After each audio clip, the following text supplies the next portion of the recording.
Welcome to San Isidro, Bohol.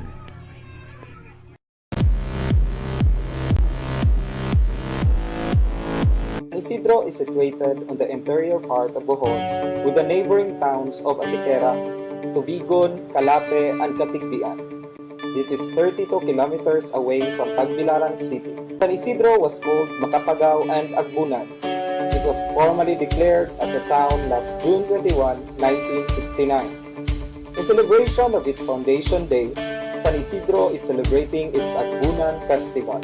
San Isidro is divided into 12 barangays: Abihilan, Baryong Daan, Baunos, Kabanugan, Kaimbang, Kambansag, Kandungaw, Kansagi Norte, Kansagi Sur, Kauswagan Sur, Masunoy, and Poblacion.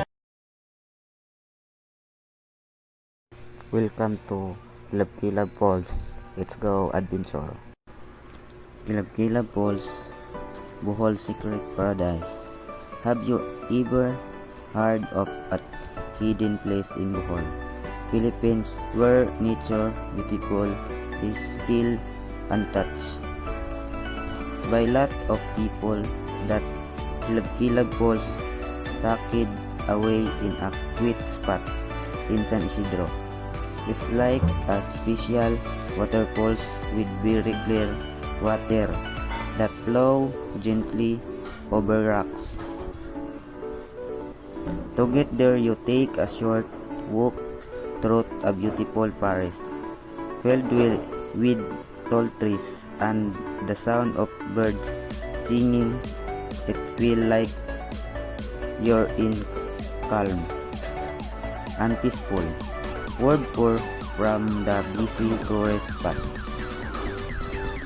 When you finally arrive at the waterfalls, you'll find a cool pool of water and the bottom. It's a great place to take a refreshing swim, especially when the weather is hot. All around you there are lot of green plants and you can hear the relaxing sound of the water as it flows. There are friendly local gamblers who can tell you interesting stories about Kilab Falls and the people who lives nearly. This make you visit even more fun and educational. Plus, you can see the waterfalls from up high with a special camera in the sky. It's like getting a bird's eye view. Kilab Falls is like a hidden treasure waiting for you. Find it's a beautiful place where you can enjoy the beauty of the nature without the usual crowd of the tourists.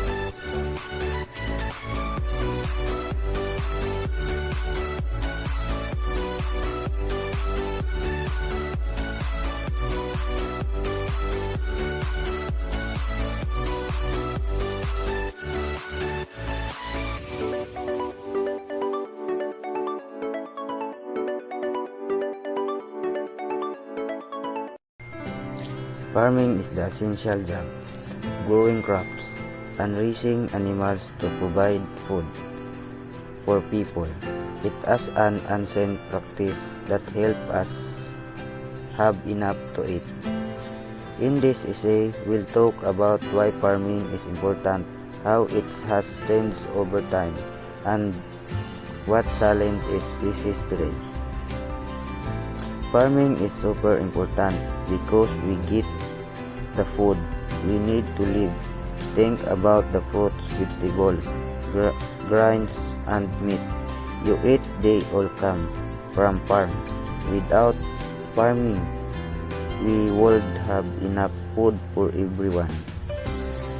In the past, farming was hard work. People used simple tools and their hands to plant and harvest crops. But over time, we invented better tools and teach more about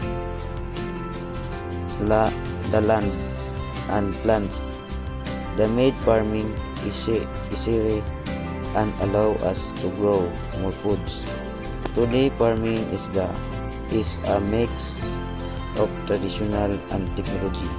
We have big machine like tractor to do a lot of the land work, hard work.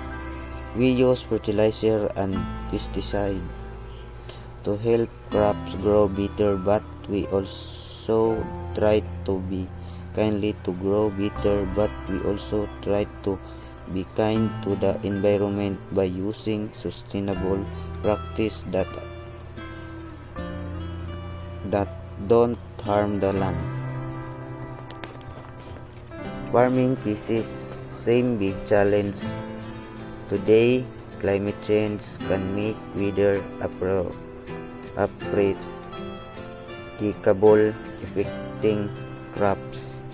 There also a growing population, so we need more foods, but we must find way to grow it without harming the earth or using up all our resources.